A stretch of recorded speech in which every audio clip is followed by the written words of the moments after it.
Puji nama Tuhan, terima kasih semua tim yang telah melayani pagi hari ini. Selamat pagi Bapak Ibu terkasih. Bapak Ibu yang diberkati, boleh lambaikan tangan pagi hari ini. Puji Tuhan, pagi hari ini saya akan membagikan kebenaran firman Tuhan yang berjudul Pemilik Penginapan. Saya akan mengajak Bapak Ibu untuk membaca bersama-sama. Kali ini agak panjang ayatnya, kita akan baca bersama-sama dan saya mengundang untuk kita sama-sama bangkit berdiri. Kita akan membaca di dalam Lukas pasal 10, ayat 30 hingga ayat 37. Saya akan membacakan ayat yang genap dan saya minta Bapak Ibu untuk membantu saya ayat yang ganjil.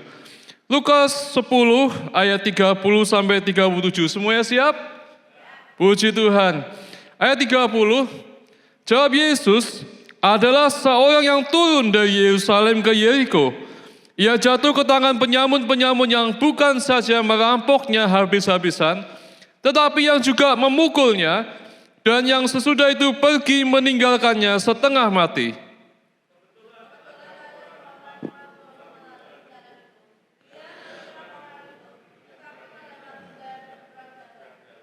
Ayat 32, demikian juga seorang Lewi datang ke tempat itu. Ketika ia melihat orang itu, ia melewatinya dari seberang jalan.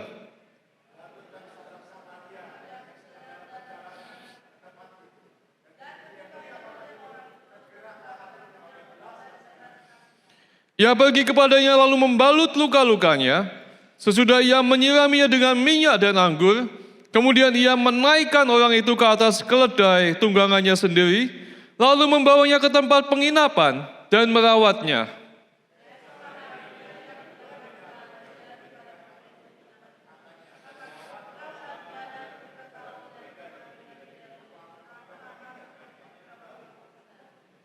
Siapakah di antara ketiga orang ini menurut pendapatmu adalah sesama manusia dari orang yang jatuh ke tangan penyamun itu?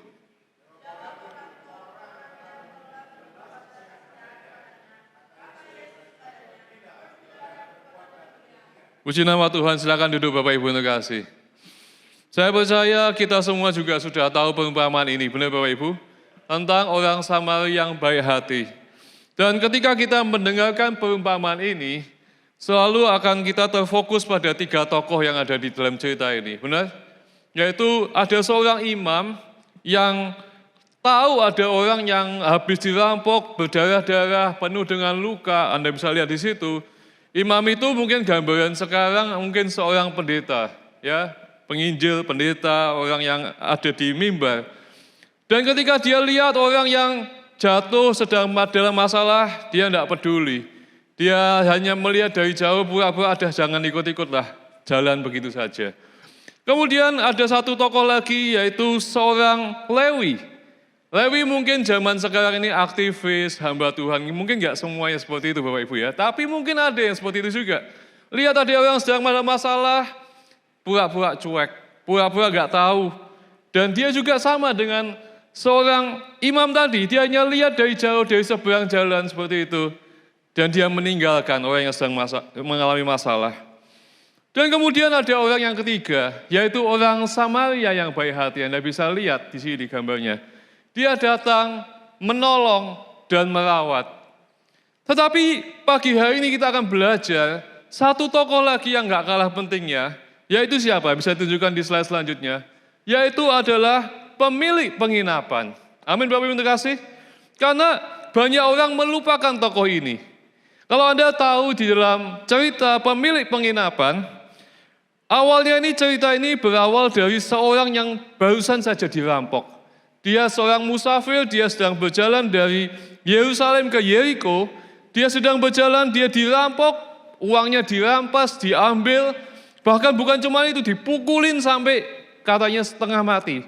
Sudah berdarah-darah dipukulin di pinggir jalan, nggak bisa apa-apa. Datanglah seorang Samaria yang baik hati tadi. Dia menolong, dia rawat, dia balut lukanya, dia kasih minyak, dia kasih anggur, ditaruh di keledainya. Kemudian orang yang tadi setengah mati itu dibawa ke penginapan. Benar Bapak Ibu terkasih? Dibawa ke penginapan dan setelah itu si orang Samaria ini cuma ngasih 2 dinar. Dia bilang, rawatlah orang ini, kemudian dia pergi.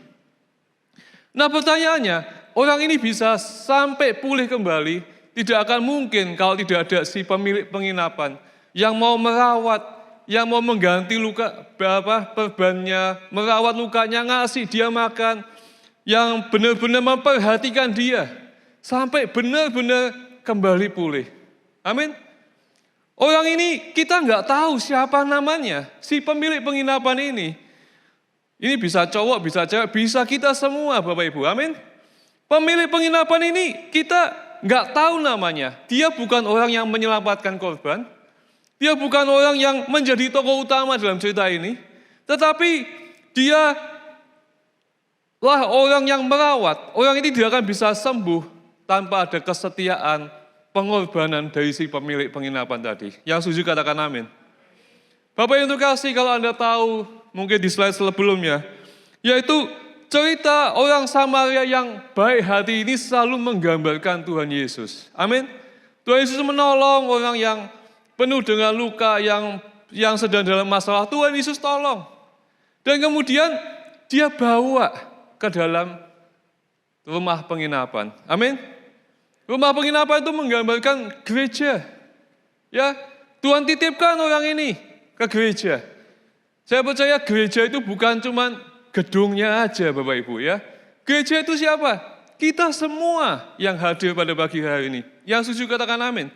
Bapak Ibu saya, saudara-saudara yang semua hadir pada pagi hari ini. Kita ini gereja Tuhan. Sadar tidak sadar di dalam hidup kita, kita ini seperti pemilik penginapan ini nih. Dia dititipin orang yang sedang dalam keadaan malang hidupnya. Sadar atau enggak sadar di dalam hidup kita, Tuhan itu pasti ada satu jiwa yang dititipkan dalam kehidupan kita. Tuhan itu pasti kasih beban di dalam kehidupan kita untuk merawat orang itu. Amin. Pasti ada di dalam kehidupan kita seseorang yang Tuhan titipkan. Tapi terkadang kita ini jadi orang Kristen egois. Enggak peduli orang lain, enggak mau tahu orang lain. Mungkin itu tetangga kita, mungkin itu teman kita, mungkin itu saudara kita, mungkin teman pelayan kita. Pasti ada satu orang yang Tuhan Yesus bawa ke dalam kehidupan kita. Rawatlah dia. Amin Bapak Ibu kasih.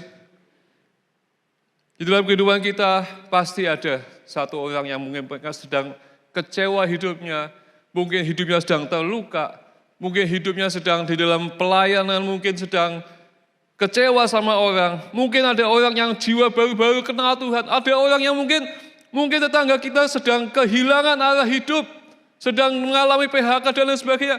Pasti ada satu orang yang Tuhan titipkan dalam kehidupan kita untuk kita rawat. Dan kita inilah adalah pemilik penginapan itu. Yang setuju boleh katakan amin.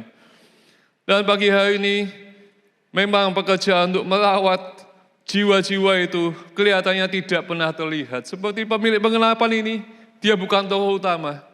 Mungkin pekerjaan itu tidak populer dan bahkan melelahkan. Merawat jiwa-jiwa yang Tuhan percayakan dalam hidup kita. Tetapi itulah yang Tuhan mau pagi hari ini kita akan belajar. Yang pertama yaitu rawatlah dia. Kita akan baca di dalam Lukas 10 ayat 35. Keesokan harinya, ia menyerahkan 2 dinar kepada pemilik penginapan itu, katanya, rawatlah dia, dan jika kau belanjakan lebih dari ini, aku akan menggantinya waktu aku kembali. Rawatlah dia. Si orang Samaria ini menitipkan orang yang malang tadi kepada si pemilik penginapan. Amin Bapak Ibu. Dan itu satu-satunya orang di dalam cerita ini yang Tuhan kasih perintah. Perintahnya apa Bapak Ibu? Sederhana, cuma 2 kata saja. Rawatlah dia. Amin. Kayaknya simple, rawatlah dia. Tetapi tanggung jawabnya itu besar Bapak Ibu. Benar? Kata rawatlah dia itu tanggung jawabnya besar. Dan disitulah tugas si pemilik penginapan itu dimulai. Dia mulai merawat, melayani orang yang tadi sedang malang hidupnya. Bapak Ibu terkasih, di dalam gereja ada banyak macam pelayanan. Semua orang kalau banyak ditanyain pelayanan, pasti milihnya kebanyakan, bukan di gereja sini ya, di tempat manapun. Banyakan milih tempat yang bisa melayani di depan mimbar yang dilihat banyak orang. Tetapi pelayanan pemilik penginapan itu adalah tanggung jawab kita semua sebagai orang Kristen. Yang dilihat dan tidak dilihat. Amin. Terkadang ada pelayanan di mana kita ini sebagai guru sekolah minggu, Bapak Ibu. Anda tahu anak-anak di sini yang sekarang sudah dewasa, itu tuh dulu awalnya di sekolah minggu, benar? Itu dititipkan orang tuanya, nih titipin anakku, ya, untuk merawat, untuk mendidik, sehingga bisa bertumbuh mengenal Tuhan. Saya nggak bisa membayangin guru-guru itu bisa sabar banget. Saya dulu waktu 10 tahun yang lalu, waktu anak saya juga kecil, saya kadang nemenin, waduh anak-anak dibawain firman, sambil manjat-manjat, sambil kayak Spiderman di ruang doa itu, belum lagi berantem, belum lagi mainannya disebar sana sini. Itulah pelayanan yang kadang nggak kelihatan, kadang nggak kita bisa lihat mereka ada di mana, di bawah Bapak Ibu. Melayani dengan sepenuh hati, rawatlah anak-anak ini. Dititipkan untuk kita semua. Bapak Ibu terkasih, itu pelayanan yang kadang gak kelihatan. Kadang sebagai ketua komsel, melayani, itu juga gak mudah Bapak Ibu terkasih. Melayani kadang sudah dilayani, kok gak datang diteleponin satu-satu. Doakan orang yang ada di komsel tadi yang sedang dalam masalah. Itu titipan yang Tuhan kasih dalam pelayanan hidup kita. Amin Bapak Ibu kasih. Bahkan pelayanan yang kadang gak kelihatan seperti pelayanan doa Bapak Ibu kasih. Saya percaya doa itu besar kuasanya. Anda tidak tahu kalau kebaktian bisa berjalan lancar seperti hari ini. Itu adalah salah satunya pelayanan dari tim doa Bapak Ibu. Itu tidak pernah kelihatan. Saya pernah menyaksikan sendiri mungkin bulan yang lalu, dan Bapak Ibu juga lihat. Habis saya khotbah, hampir kebaktian mau selesai, tiba-tiba ada percikan api di LED ini. Dan puji Tuhannya tidak sampai terjadi kebakaran. Bukankah itu bukti penyertaan Tuhan? Amin Bapak Ibu kasih. Beri tepuk tangan sekali lagi. Ada hal-hal yang kita tidak bisa jagain, nggak bisa tahu apa yang akan terjadi, tapi kuasa doa itu besar kuasanya Bapak Ibu kasih. Berapa tahun yang lalu saya waktu membawakan firman, mungkin sudah agak lama, mungkin ya hampir 10 tahun lah. Waktu itu ada orang yang datang, dia itu tukang santet ternyata. Dan saya percaya Tuhan tuh lindungi saya waktu itu. Karena pasti juga kuasa dari doa yang dinaikkan oleh tim-tim doa. Tukang santet itu waktu selesai kebaktian, dia malah bilang, Pak, kalau saya mau dilepaskan, bayar berapa di sini? Puji nama Tuhan. Dia di dalam matanya spiritual dia bisa lihat waktu saya membawain firman, saya dikelilingi oleh api Bapak Ibu. Dan saya percaya itulah pelayanan yang kadang doa itu kadang orang gampang pikir sepele Bapak Ibu terkasih. Tetapi itulah besar kuasanya. Amin Bapak Ibu terkasih. Pelayanan kita sebagai jemaat Tuhan, pasti ada satu jiwa yang dititipkan dalam hidup kita.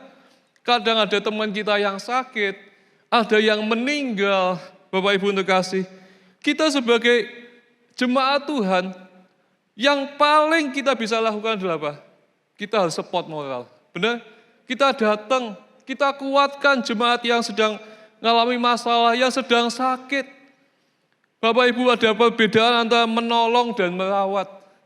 Tuhan tuh ngasih perintah bukan tolonglah dia, tapi rawatlah dia. Amin Bapak Ibu. Menolong itu gampang. Tolong sekali kasih makan, sudah itu bye-bye tak tinggal ya. Sudah tak tolong toh? Benar. Tapi kalau merawat, itu ngasih makan, dikasih besoknya lagi, dikasih makan lagi, sampai dia kuat Bapak Ibu terkasih. Merawat itu beda. Merawat itu butuh komitmen. Kalau orang sedang mengalami masalah, dia didampingi sampai kuat itu merawat. Bukan cuma mendoakan sekali dah goodbye, bye-bye gitu Bapak Ibu. Tetapi kalau orang dirawat itu dia dikuatkan. Itulah beban dan tanggung jawab kita sebagai anak-anak Tuhan. Yang setuju boleh katakan amin. Rawatlah dia, rawatlah dia. Pasti ada satu orang yang Tuhan titipkan. Seperti orang sama itu menitipkan kepada pemilik penginapan. Rawatlah dia. Saya nggak tahu apa yang Tuhan tahu di dalam beban hidup Anda. Mungkin ada orang yang sedang mengalami masalah sakit. Tuhan kasih beban dalam hidup Anda. Anda akan mencoba untuk menguatkan melalui doa, melalui kirim message atau pesan-pesan yang menguatkan. Kita sebagai jemaat Tuhan, mari. Jangan hanya cuma datang gereja kebaktian pulang. Jangan jadi orang yang egois seperti orang yang hanya lewat saja tadi. Tetapi jadilah orang yang mau ngambil peran tanggung jawab yang Tuhan kasih dalam hidup kita. Rawatlah orang yang Tuhan tahu beban dalam hidup Anda. Amin, Bapak Ibu terkasih. Saya mau menyaksikan kebaikan Tuhan. Beberapa waktu lalu kita visitasi, saya Pak Yakobus, Bu Desi, Pak Hari, Pak Yer, Tante Luhung. Kita mendoakan satu rumah ya, rumah yang minta diberkati. Dan di situ omnya itu habis didoain, dia bilang, tolong doain cucu saya. Cucu saya itu dia sedang galau hidupnya. Karena waktu itu dia sudah dapat beasiswa di Malaysia, sudah berjalan berapa tahun, tiba-tiba beasiswanya di-cut, dipotong. Saya bisa membayangkan bagaimana orang kehilangan harapan, kehilangan arah hidup, dan itu terjadi di raut muka anak itu. Kita doain, kita ya sama-sama sehati berdoa. Ya kita nggak tahu hasilnya seperti apa. Tetapi Tuhan itu luar biasa. Baru beberapa hari yang lalu saya dikabarin sama Tante Luhung. Meskipun keadaannya itu mustahil di mata manusia, tetapi hari ini dia boleh diterima di Universitas di Surabaya. Itu adalah berkat dan penyertaan Tuhan yang luar biasa. Beri tepuk tangan sekali lagi Bapak Ibu kasih. Itu butuh kita sebagai orang-orang yang mau peduli sama orang lain. Bukan hanya kita duduk diam, pokoknya sudah ikut Tuhan selesai. Kita ini dikasih beban sama Tuhan untuk menjadi pemilik penginapan yang mau peduli sama orang lain. Yang setuju katakan amin. Kita mau peduli sama orang lain. Penginapan itu tempat untuk apa sih Bapak Ibu? Untuk orang bisa beristirahat. Amin. Banyak hari ini orang terluka hidupnya. Orang nggak bisa istirahat hidupnya. Banyak hari ini orang yang butuh kekuatan. Banyak hari ini orang yang mungkin sedang berdarah-darah. Banyak hari ini orang yang luka karena kecewa, karena doa nggak dijawab Tuhan, karena mengalami masalah yang bertubi-tubi. Kitalah sebagai pemilik penginapan yang bisa memberikan harapan buat orang yang mengalami beban tersebut. Yang setuju beri tepuk tangan yang meriah buat nama Tuhan. Yang kedua, dikatakan, waktu aku kembali. Lukas 10 ayat 35 berkata begini, keesokan harinya ia menyerahkan 2 dinar kepada pemilik penginapan itu. Katanya, rawatlah dia, dan jika kau belanjakan lebih dari ini, aku akan menggantinya waktu aku kembali. Ini menarik dari cerita ini Bapak Ibu kasih. Si Samaria ini, dia menitipkan orang yang babak belur, penuh dengan luka, berdarah-darah. Dia kasih 2 dinar. Dan kemudian dia pergi. Kapan pulangnya Bapak Ibu terkasih? Ada yang tahu kapan pulangnya? Gak ada yang tahu, dia cuma bilang, waktu aku kembali. Dan begitulah yang terjadi pada pemilik penginapan itu. Kalau misalnya dikasih tahu, 3 hari lagi aku kembali. Itu kan enak ya Bapak Ibu ya. Jelas, seminggu lagi aku balik. Itu akan enak, ngerawat dah, beban tanggung jawabku sudah selesai, tak kasihin kembali kepada orang Samaria tadi. Benar nggak? Begitulah kehidupan kita sebagai jemaat Tuhan. Tuhan itu menitipkan orang-orang yang ada di sekitar kita itu, dan Tuhan berkata, kapan Bapak Ibu Tuhan Yesus bakal balik? Halo? Nggak ada yang tahu masalahnya. Waktu aku kembali. Tetapi sebelum Tuhan Yesus naik ke atas surga, Dia memberikan kita kuasa untuk melayani. Amin. Kalau Roh Kudus, kamu akan menerima kuasa. Kalau Roh Kudus turun ke atas kamu, Tuhan kasih kita kuasa, otoritas dalam melayani Tuhan. Tuhan tuh nggak membiarkan kita sendiri, ada Roh Kudus yang menemani perjalanan hidup kita, sehingga kita bisa menguatkan orang lain. Amin. Tetapi masalahnya kita nggak tahu kapan orang Samaria itu atau Tuhan Yesus itu datang kembali. Kalau 1 minggu mungkin gampang ya, 2 minggu mungkin gampang, sebulan gampang. Tetapi melayani mungkin sudah sebulan, 2 bulan, 10 tahun, berpuluh-puluh tahun. Mungkin Pak Yakobus sudah berapa puluh tahun, lebih dari, mungkin saya kecil aja saya sudah lihat Pak Yakobus melayani. Berpuluh-puluh tahun. Itu yang diuji apa Bapak Ibu terkasih? Kesetiaannya. Amin. Karena orang kalau sudah melayani lama, bisa capek, bisa lelah, bisa kecewa, bisa mengalami konflik, bisa ada tantangan, ada mungkin kurang dihargai, atau mungkin ada doa yang belum dijawab sama Tuhan. Kita bisa capek, Bapak Ibu yang terkasih. Benar enggak? Capek sama mungkin orang-orang yang sama-sama tim pelayanan. Tetapi disitulah kesetiaan kita itu dalam melayani Tuhan itu diuji. Yang setuju katakan amin. Kesetiaan kita itu diuji. Bayangkan sebagai pemilik penginapan, tiap hari dia tuh dulu mungkin punya hotel, gak usah direpoti. Tiap hari sudah berjalan baik bisnisnya, orang datang tinggal check in, check out, nyediain makanan yang terbaik, mungkin fasilitas yang terbaik. Tiba-tiba ada orang Samaria ini bawa satu tanda kutip masalah gak Bapak Ibu? Iya, dia bawa orang yang sedang sakit, rawat dia dikasih 2 dinar. Begitu juga kehidupannya pasti berubah. Dia harus ngerawat, tiba-tiba waktunya juga dipakai untuk memperhatikan ganti balutnya, memastikan dia makan dengan baik sampai dia sehat kembali. Itulah tugas yang Tuhan beri dalam kehidupan kita. Saya sempat berpikir begini, kenapa sih orang Samaria itu enggak nginep aja di situ sambil memastikan dia sampai pulih kembali. Begitulah itu yang Tuhan berikan di dalam kehidupan kita. Tuhan naik ke surga, 1 kali nanti juga balik lagi. Dan Tuhan Yesus melihat apa yang kita lakukan dalam kehidupan ini. Dia melihat pelayanan kita. Maka itu saya percaya jerih lelah kita melayani Tuhan tidak akan pernah sia-sia. Yang setuju katakan amin. Dan Tuhan menghargai. Kolose 3:23, apapun yang kamu perbuat, perbuatlah dengan segenap hatimu, seperti untuk Tuhan dan bukan untuk manusia. Yang setuju katakan amin. Perbuatlah untuk Tuhan dan bukan untuk manusia. Karena 1 kali nanti Tuhan kita akan datang. Anda kalau ingat perumpamaan talenta, Tuhan itu akan datang. Dan kalau kita benar-benar setia, kita melakukan dengan sepenuh hati, merawat apa yang Tuhan tahu di dalam hidup kita, Tuhan akan berkata, hamba-Ku yang baik dan setia, masuklah dalam kebahagiaan Tuhanmu. Amin. Tuhan tidak lihat hamba yang mungkin bisa, multi talenta, mungkin pintar di panggung. Tuhan cuma cari hamba yang baik dan setia di dalam kehidupan ini. Amin. Jadilah kita sebagai seorang hamba yang baik dan setia. Anda mungkin kalau lihat maraton, yang dinilai itu bukan Anda bagaimana Anda memulai lomba ini dengan cepat. Tetapi yang benar-benar gigih bisa mengakhiri lomba ini sampai garis akhir. Kitalah semua yang diuji kesetiaannya di dalam melayani Tuhan. Amin. Yang ketiga dan terakhir, aku akan menggantinya. Lukas 10:35 saya mengundang pemusik untuk maju ke depan. Keesokan harinya ia menyerahkan 2 dinar kepada pemilik penginapan itu. Katanya, rawatlah dia dan jika kau belanjakan lebih dari ini, aku akan menggantinya waktu aku kembali.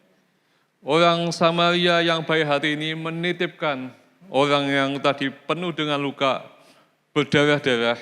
Dia tahu untuk merawat seseorang itu pasti ada harga yang harus dibayar. Ya, Tuhan kita tuh juga tahu, kita melayani Tuhan pasti ada harga yang kita bayar. Dia tidak pernah tutup mata. Dia berkata, tak kasih dulu 2 dinar, nanti setelah aku kembali ada 1 janji, ada 1 kepastian. Amin. Dia berkata, aku akan menggantinya. Kenapa sih kok nggak dibayar di depan semua, kira-kira berapa gitu sama Tuhan? Ya nggak sih, dalam hidup kita kan enak tau kalau gitu. COD, cash on delivery. CBD misalnya, cash before delivery, belum dikasih tapi tak bayar semua, 100%. Kok dikasih cuma 2 dinar dulu, nanti sisanya aku akan menggantinya. Kadang kita melayani Tuhan itu butuh waktu pengorbanan. Ya, melayani orang, kadang kita harus pulang kebaktian lebih lama. Apalagi kalau mendoakan visitasi, kita butuh waktu, kita harusnya bisa kumpul sama keluarga, kita mau doain orang yang ada di rumah sakit, itu butuh waktu Bapak Ibu terkasih. Butuh tenaga juga, ya, korban tenaga, kita harus bekerja lebih keras, pelayan sering nguras fisik, emosional kita, mendengarkan pergumulan orang lain, mendengarkan masalah mereka, keluh kesah mereka, itu butuh tenaga Bapak Ibu. Dan kadang juga yang paling mahal itu adalah apa? Hati kita ini Bapak Ibu. Ada kesel, capek. Tapi Tuhan itu luar biasa. Dia tuh tahu, bahkan ketika dia ngasihin orang itu ke pemilik penginapan, dia bilang, rawatlah dia dan jika kau belanjakan lebih dari ini, aku akan menggantinya. Tuhan tidak pernah tutup mata. 1 Korintus 15 ayat 58 berkata, karena itu saudara-saudaraku yang kasih, berdirilah teguh, jangan goyah, dan giatlah selalu dalam pekerjaan Tuhan. Sebab kamu tahu bahwa dalam persekutuan dengan Tuhan, jerih payahmu tidak sia-sia. Amin. Mungkin Tuhan nggak mengganti langsung dengan berkat, uang atau apa dalam kehidupan kita.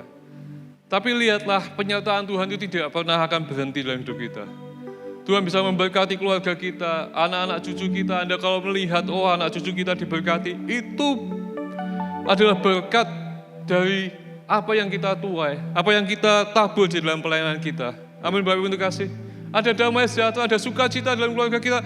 Tuhan itu tidak pernah tutup mata kalau kita melayani Tuhan. Untuk itu saya mengundang, sebelum kita mengakhiri kebaktian kita, pemilik penginapan itu dikasih sama orang Samaria tadi. Orang yang sedang dalam masalah. Sebetulnya bisa nggak sih pemilik penginapan tadi menolak? Sorry, nggak ada tempat. Aku repot. Aku nggak ada waktu. Bisa. Kita semua pada pagi hari ini, Tuhan mau tanya. Mungkin pasti di dalam kehidupan kita ada orang yang sedang mengalami masalah, dia punya beban dalam hidupnya. Tuhan tanya pada Bapak Ibu pada pagi hari ini, maukah Anda menjadi pemilik penginapan yang mau merawat, yang mau setia sampai Tuhan Yesus datang kedua kali? Mari kita bangkit berdiri. Terima kasih Tuhan Yesus. Mari kita akan nyanyikan lagu yang terakhir tadi.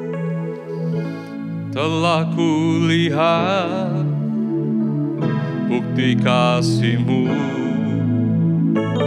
Kau menderita gantikanku. Dengan darah-Mu Kau selamatkanku. Kini ku hidup menyenangkan-Mu. Terlalu besar kasih-Mu Bapa, pengorbanan yang Kau berikan bagiku. Terlalu mahal darah-Mu Yesus, tercurah untuk menebus hidupku. Dan Tuhan kita adalah perjamuan kudus. Saya mengundang pelayan perjamuan kudus